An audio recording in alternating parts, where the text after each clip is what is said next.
All right, so it is June 8th, 2022, and this is the Soil Ontology and Informatics Cluster Call.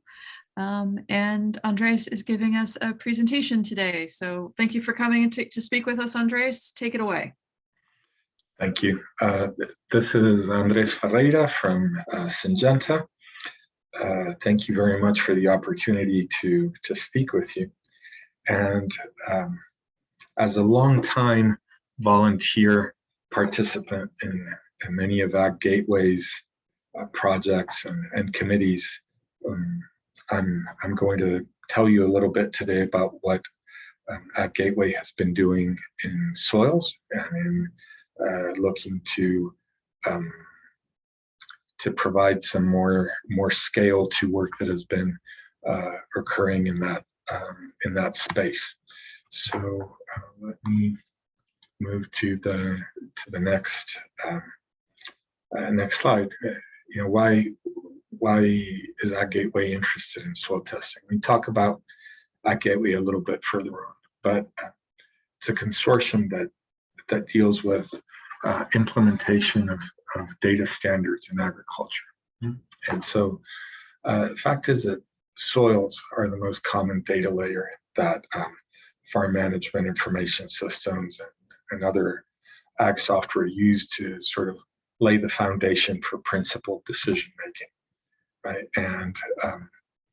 And the way that we see it, this will become increasingly important, and that soil testing will de facto become mandatory very soon, because growers will be participating in programs that require it, whether it's traceability that gives them access to a premium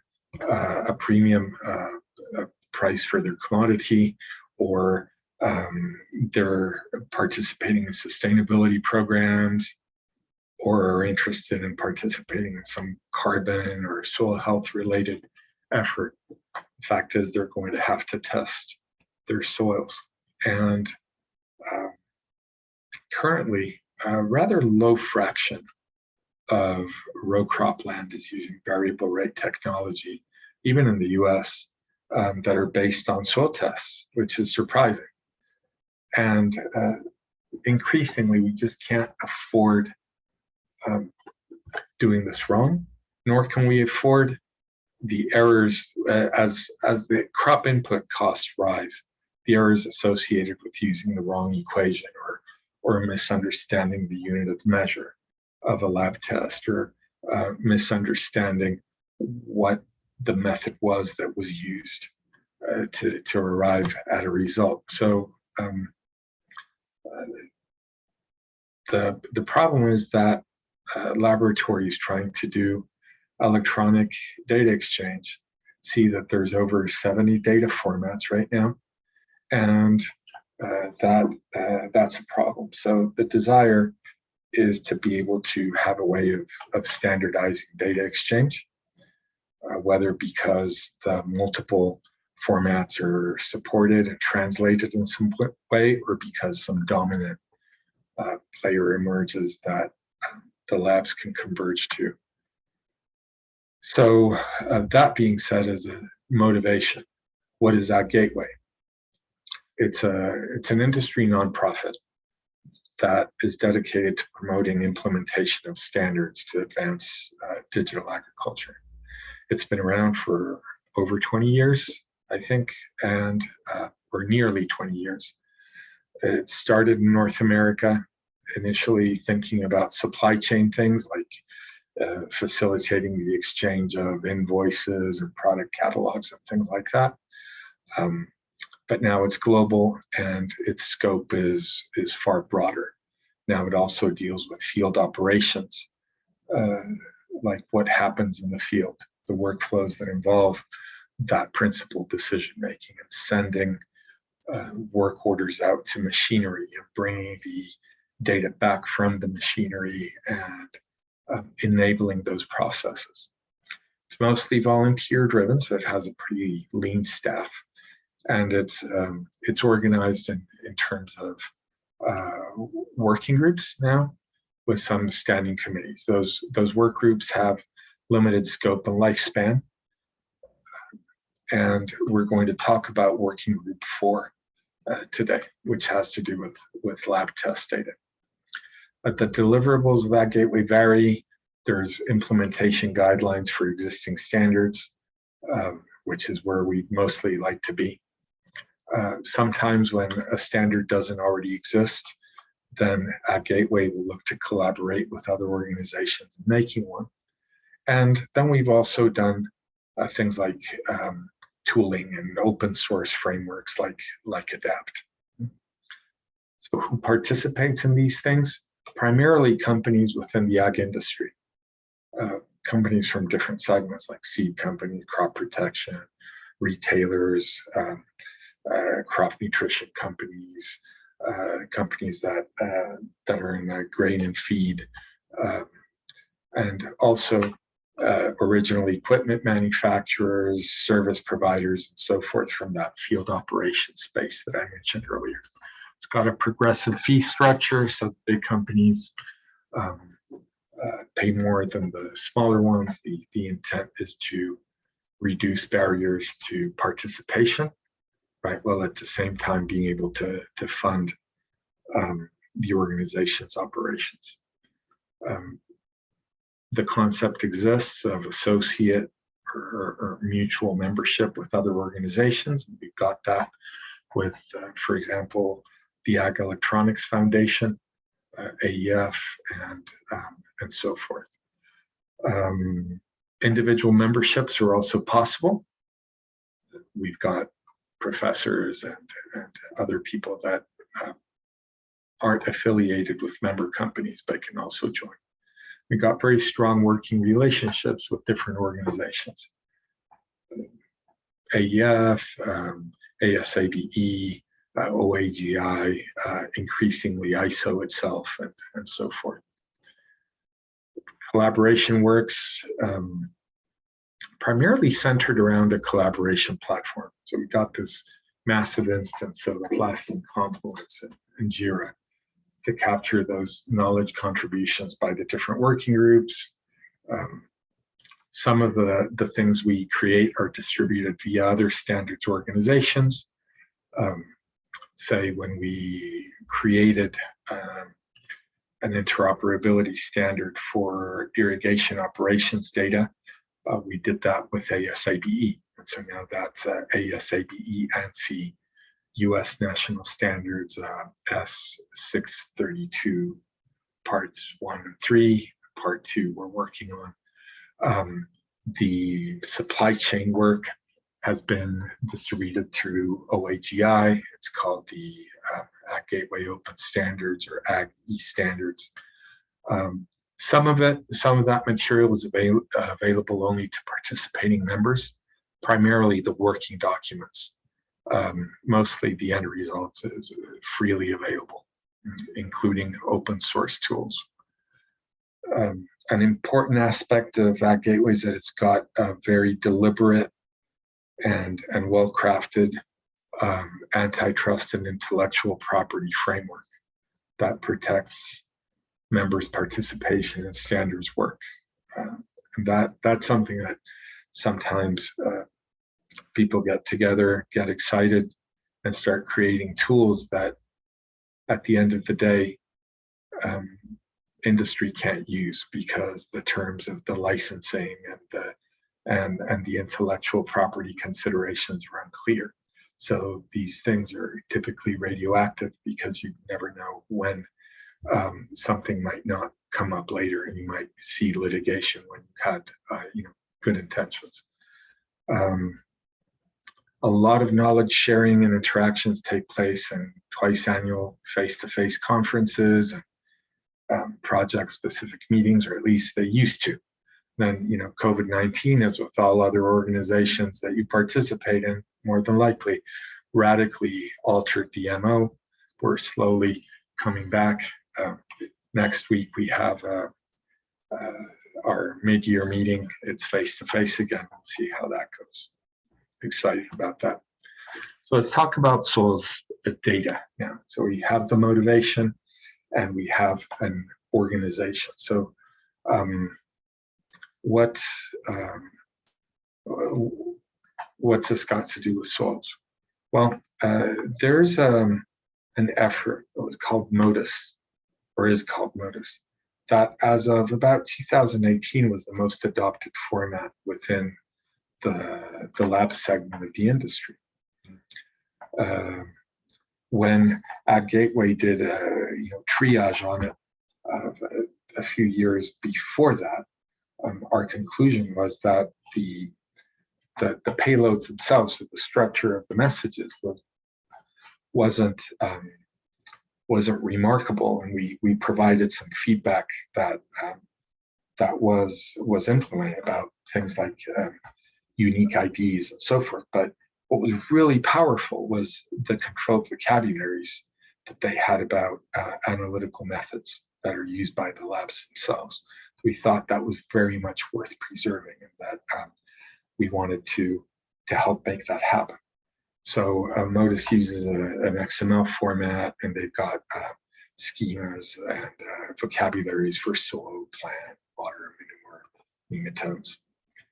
But the problem was what I mentioned earlier, that it wasn't a true open source product with a clear license and clear rules of engagement, right?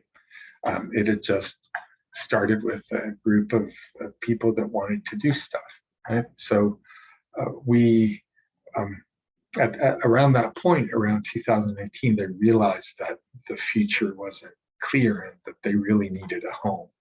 And that's when that conversation between AgGateway and the Modus group got more serious, and we collectively agreed that they would move that work over to AgGateway, so that we could set up a process for future maintenance and progress and so forth, right? And we did this in working group 04. I'm sorry, it says 00. That's Agrosemantics. This is working group 04.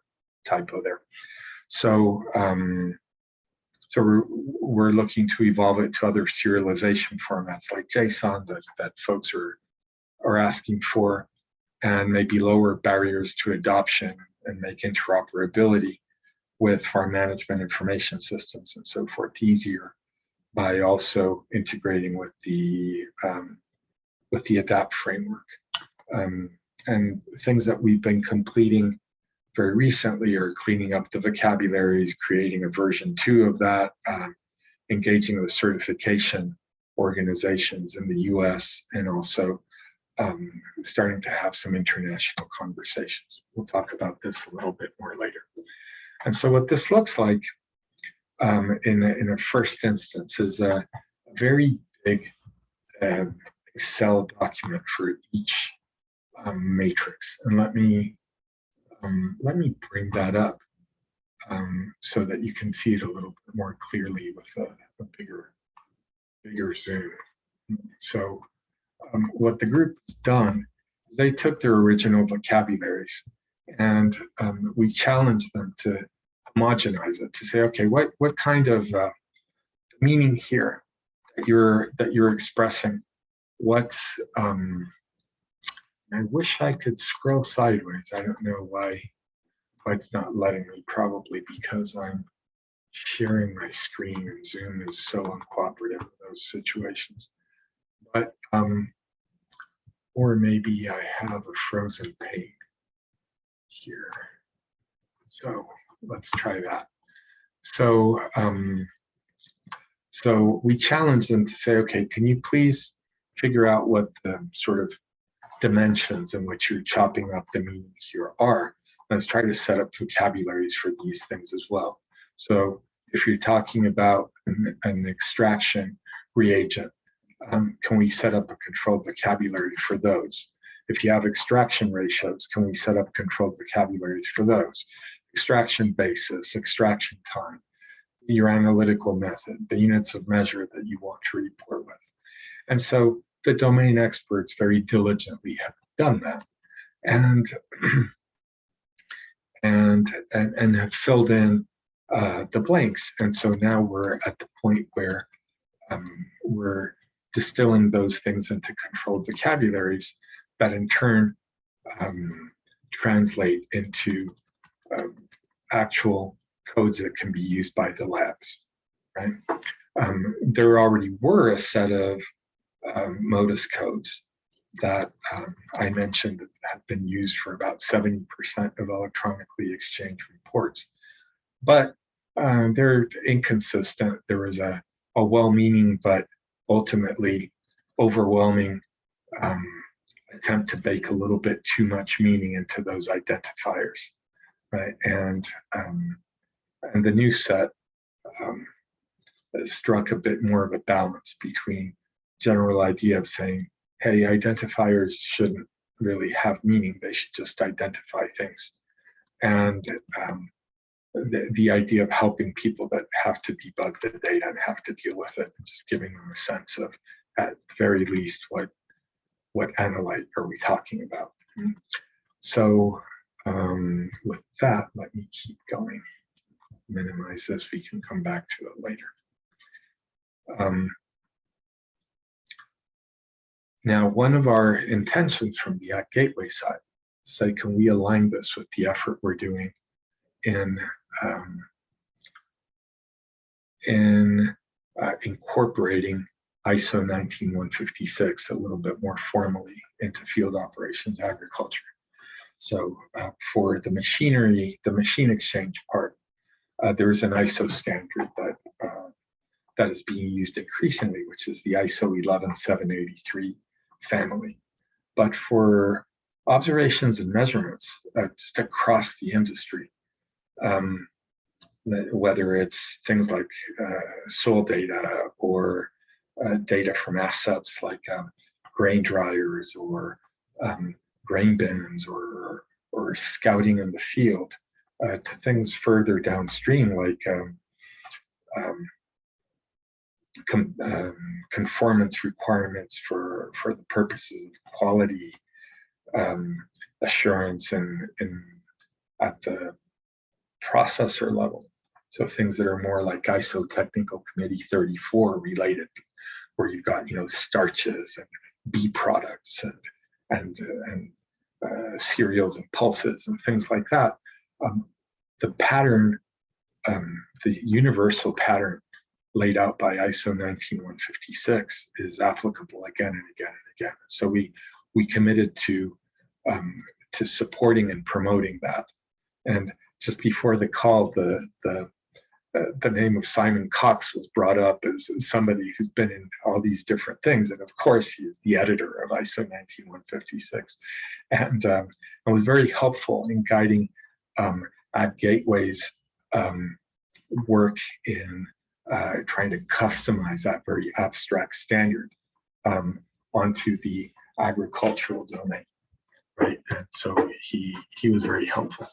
And in the case of these lab tests, you know, what we've been doing with the Modus people is asking them to help us break down the process object of ISO 19156 into the different aspects that they thought were relevant, including metadata components like, you know, a given analytical test that's being used by a series of labs. Okay, so what's the organization behind it?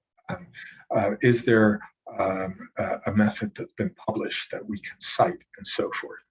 And so that Modus team over the last year or so has been very diligent in filling in all those blanks, producing what I think is a pretty valuable resource.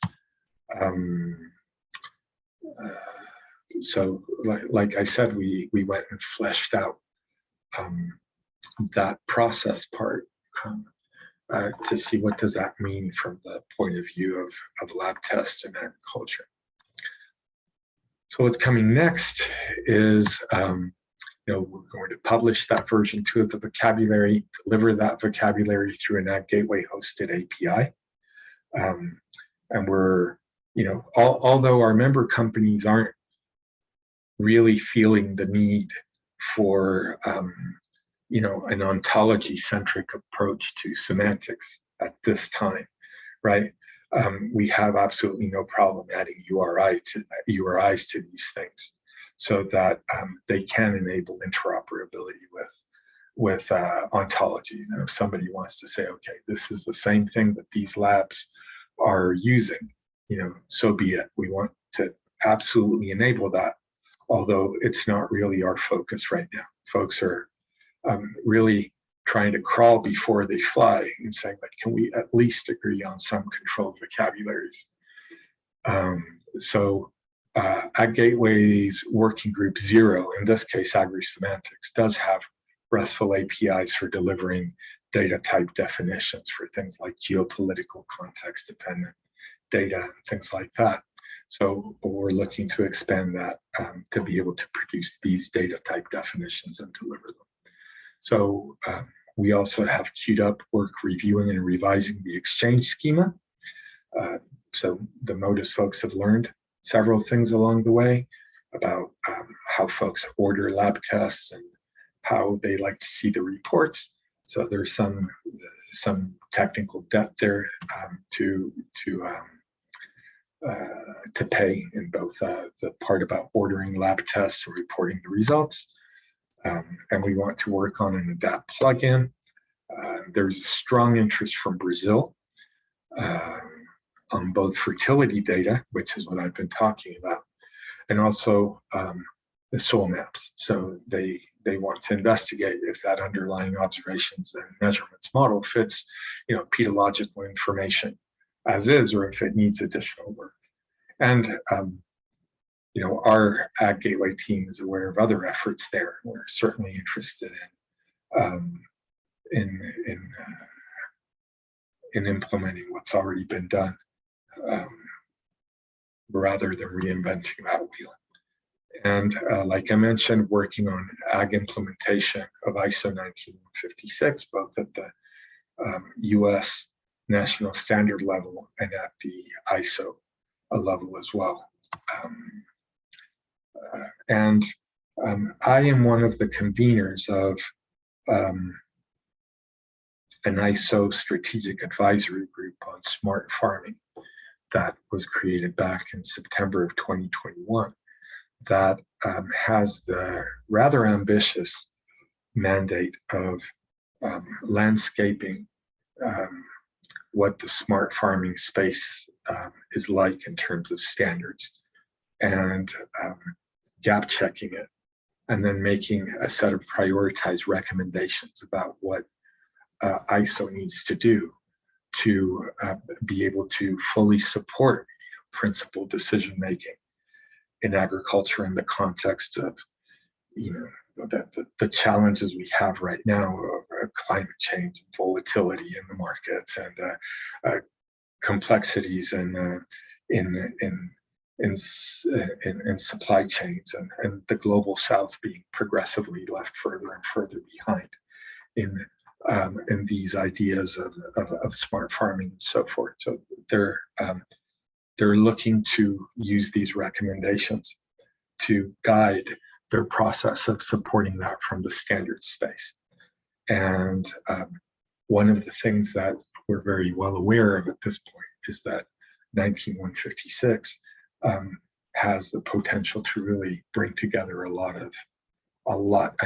hundreds and hundreds of existing standards in terms of enabling interoperability. So very excited about that, and the soils work is one example of it. So I mentioned ADAPT, right? And that's an interoperability framework that AgGateway has created as an open source project. It's based on the idea of having plugins that can convert between formats of interest and a common data model that's sort of a superset of different data models that were sort of thrown on the table at the beginning. So you've got the combination of models that are aimed at supporting farm management. Several of the companies that were doing farm management at the time were at the table, and all the major equipment manufacturers. So you have an underlying data model at the core of ADAPT that is more comprehensive than anything that had been in the industry before, and that is fully capable of dealing with the complexities of dealing with different geographies. Right, so many of the models out there have to be customized and recompiled and extended anytime that you want to bring them into a particular geography. But the ADAPT data model has sort of a data-driven approach to geopolitical context-dependent stuff, which is very convenient. So the idea of making a Modus plugin for that has been presented and has traction, which would happen in addition to any work promoting direct implementation of Modus itself. So why ADAPT? It's a award-winning interoperability framework. AE50. It has recognition in the industry. It might be sort of an ugly tool, but it's sort of our ugly tool, if you will, in that the major players in the industry have had a hand in making it happen and have committed to it in very seriously. Like I mentioned, the team has also added support for 19156 observations and measurements. Right now, there's a new effort underway to create a new version of the ADAPT data model itself that isn't sort of tied to any particular technology, completely agnostic in that sense, and that could serve as an actual standard. It's treated as a standard by many players in the industry, but that's not what it was initially. It was just an interoperability toolkit. Just in quick summary, standardizing agricultural lab test data is an important enabler of principled decision-making in agriculture. And Modus was a good initial candidate for attention, given that it's popular and it's being used. It has that backing from many labs. And we were able to merge it into AgGateway. After doing a lot of due diligence, getting a lot of signatures to be able to ease that initially very informal approach to creating a shareable asset into something that has a standard IP and antitrust framework and a clear license for distribution. Control vocabularies have been revised, and now they're more consistent, they're deduplicated, they have references for the methods, and they have this alignment with 19156. So the next steps we're following are to publish that version 2, happening soon. Want to deliver them via an AgGateway hosted API. Want to add URIs. Going to also work to revise the schema to make it easier to exchange these messages, work on a plugin, and also work in the context of ISO to provide interoperability of agricultural observations and measurements just in general. And with that, thank you very much. Open for questions.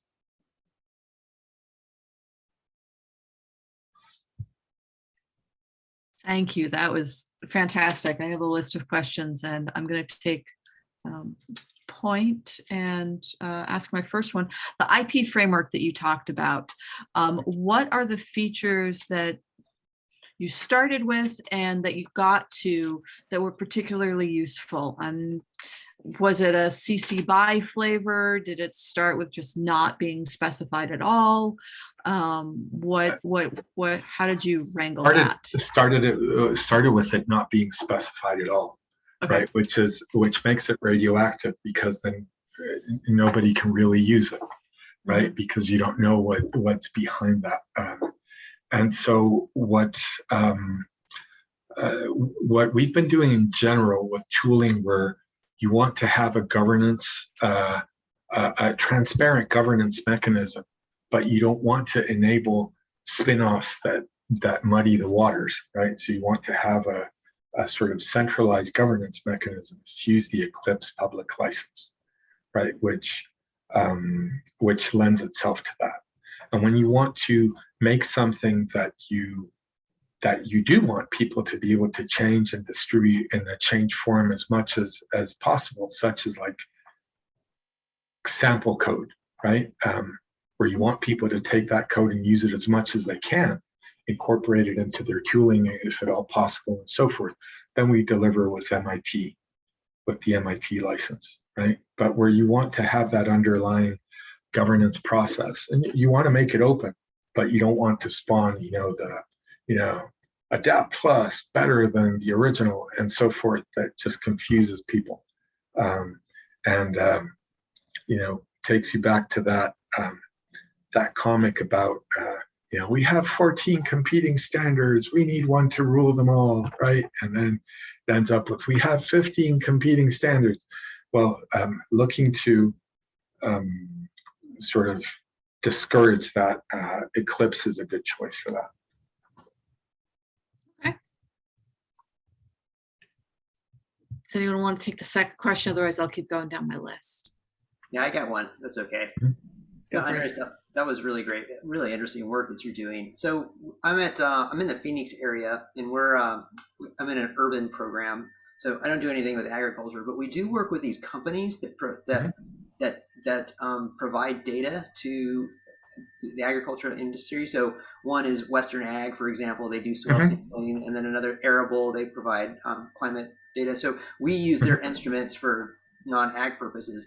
But I'm thinking about those, have you found success working with those partners saying, hey, can you use these specs? And because some of the data I get from these people are like, just shoot me. Okay, it's a jungle out there, right? So in my day job in Syngenta, I've been responsible for building a global interoperability infrastructure for field operations data, including all this stuff and data coming from IoT and machines and so forth, right? And we have multiple teams that work on these integrations, right? And it's really, it never ceases to amaze me just how each new company that we integrate with somehow finds a way to do things differently than all the ones we've integrated with before, right? So that ag-specific sort of projection of 19156 that I mentioned is something that we are pitching to companies in the space. And the first one that integrated with it was Agronomic, the guys that make the watermark sensors, for example. They're pretty commonly used soil moisture sensors. They partnered with us as a member of AgGateway. They're saying, okay, let's see what this would look like, right? Before it becomes even a U.S. national standard, which we're close to, but not exactly there yet. We're still testing the ideas. But yes, if the companies do that and can deliver their data in that with that common data model, it would be sensational. And the machinery data companies are a lot further advanced on that front, primarily because they were accustomed to cooperation, because of the fact that their machines are essentially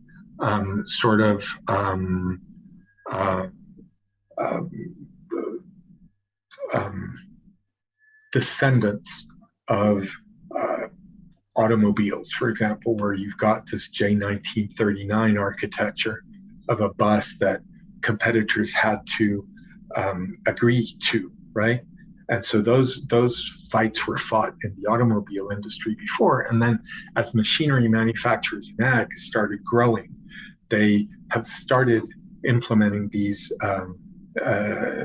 concepts of a controller area network and then a machine being made out of interoperating parts, right? And so there's this a standard called ISO 11783 that has standard messages and so forth. So the machinery people get it, right? Even they have interoperability problems. There's a whole organization called AEF, the the Ag Electronics Foundation that sort of marshals these plug fests for people to get together to work on interoperating, right? But in the instrument space, that hasn't happened yet. That's a far more sort of undisciplined space. And when long ago I asked why people weren't using sensor ML, right, which is a TC211 standard that presumably would fit everything. The answer was because it's just too complicated, right? And there were, at the time when I asked even TC211 folks, there were like 2 known implementations of sensor ML because it was just too complicated. So what we did in AgGateway was start with something far more abstract and simple, which was 19156, which in turn was sort of a reaction to sensor ML itself, right? And so hopefully we'll get more adoption and more buy-in just because it's coming from a place that's where you can sort of right-size the semantics a little bit more and sort of put in as much meaning as you have to for your application, but not really have to check so many boxes that it becomes unwieldy. Right. Interesting. Thank you. Colin, do you have any clarifying questions? No, I don't. Thank you. Gary? Yes, Yeah. I have 2, maybe related. Doesn't relate to the last point. One is, does your vocabulary, you had a spreadsheet and you can see part of it. Does your vocabulary have definitions? Is there a column there that I could look at that had definitions? That is a very good question.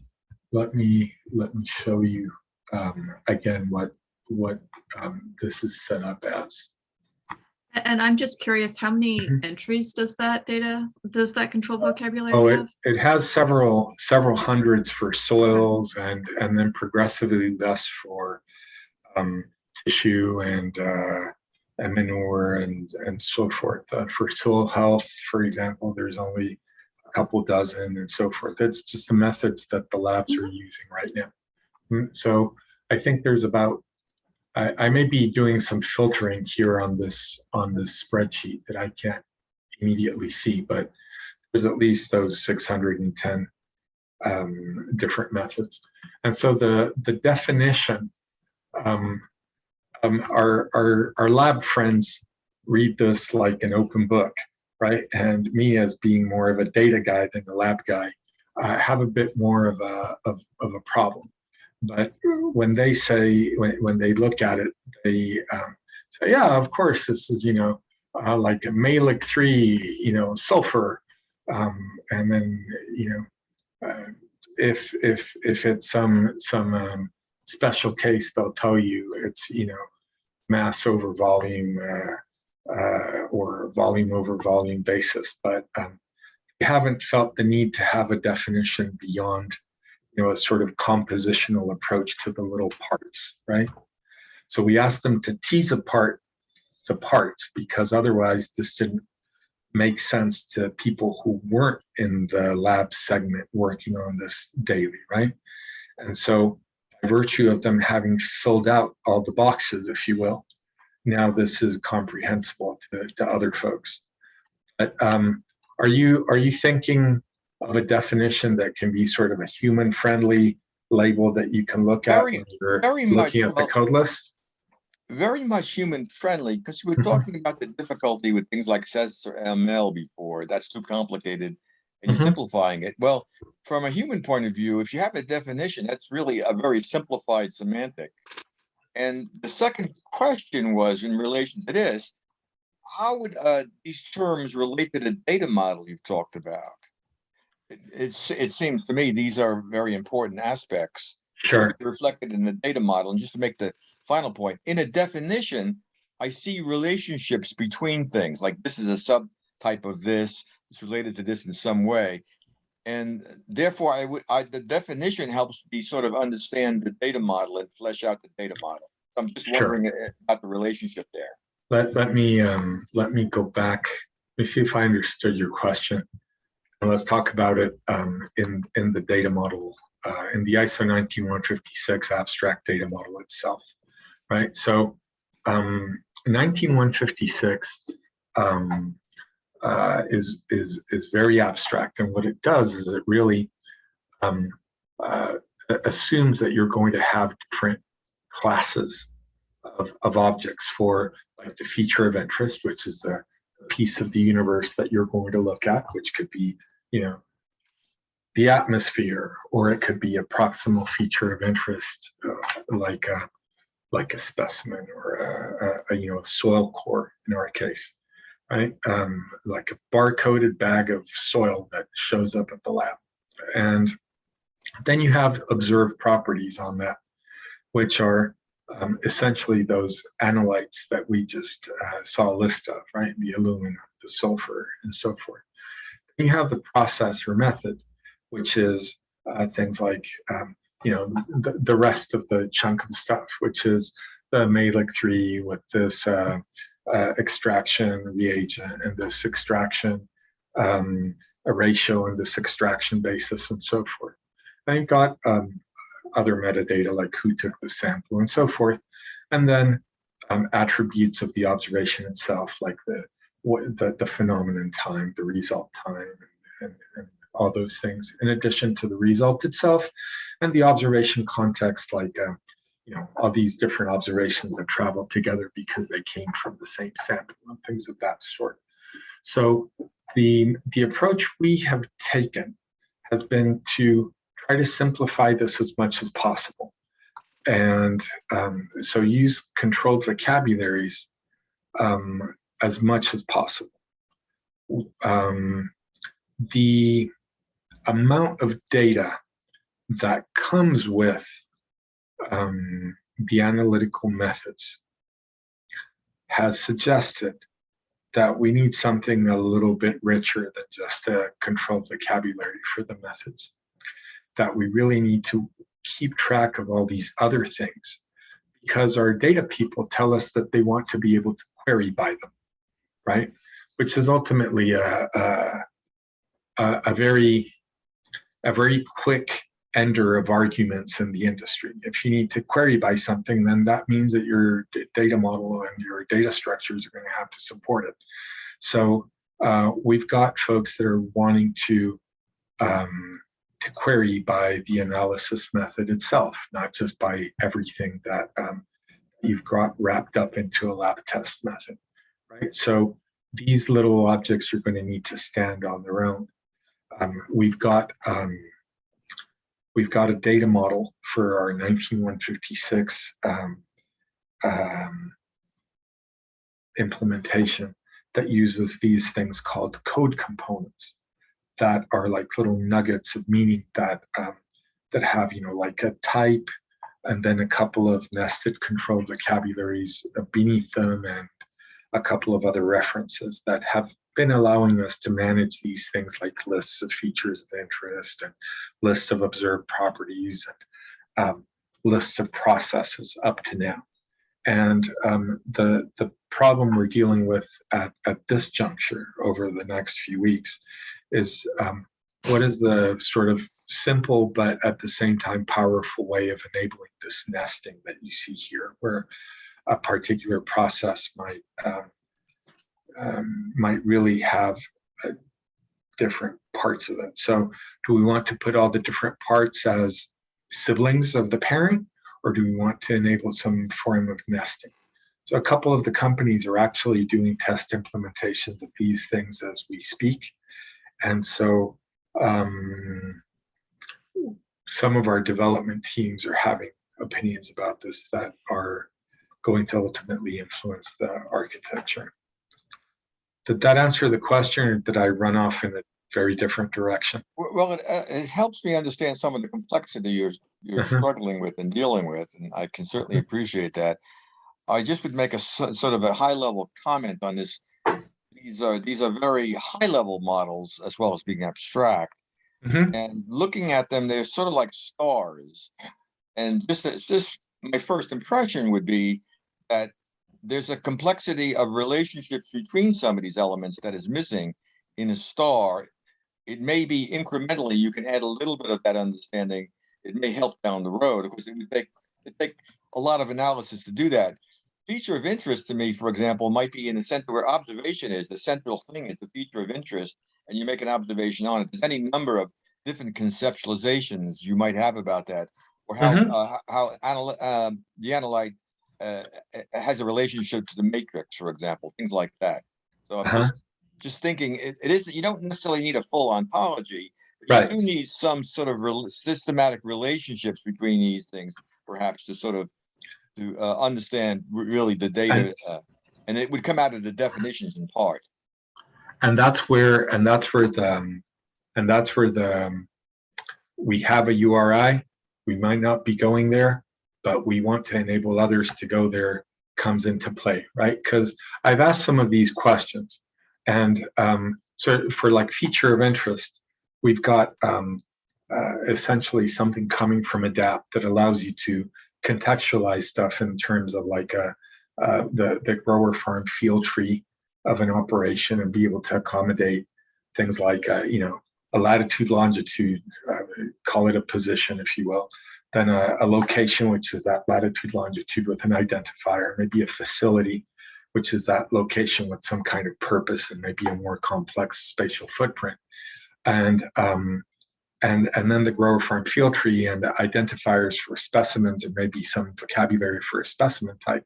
But when I've asked about more complex relationships, I kind of get the blank stares, like saying, man, if we could just get people to adopt a controlled vocabulary for just the lab method, we'd be so happy, right? So I think the way that we are trying to right size that, and maybe it's a little naive, but so far we have buy-in on that, is saying we're going to define these objects, and we're going to allow pretty fine granularity on them. We're going to give everything a URI based on whatever good ideas are out there of how we should do that. And then we're going to enable folks to lay some kind of ontological superstructure on top of it, and set up richer relationships in their ontologies, right?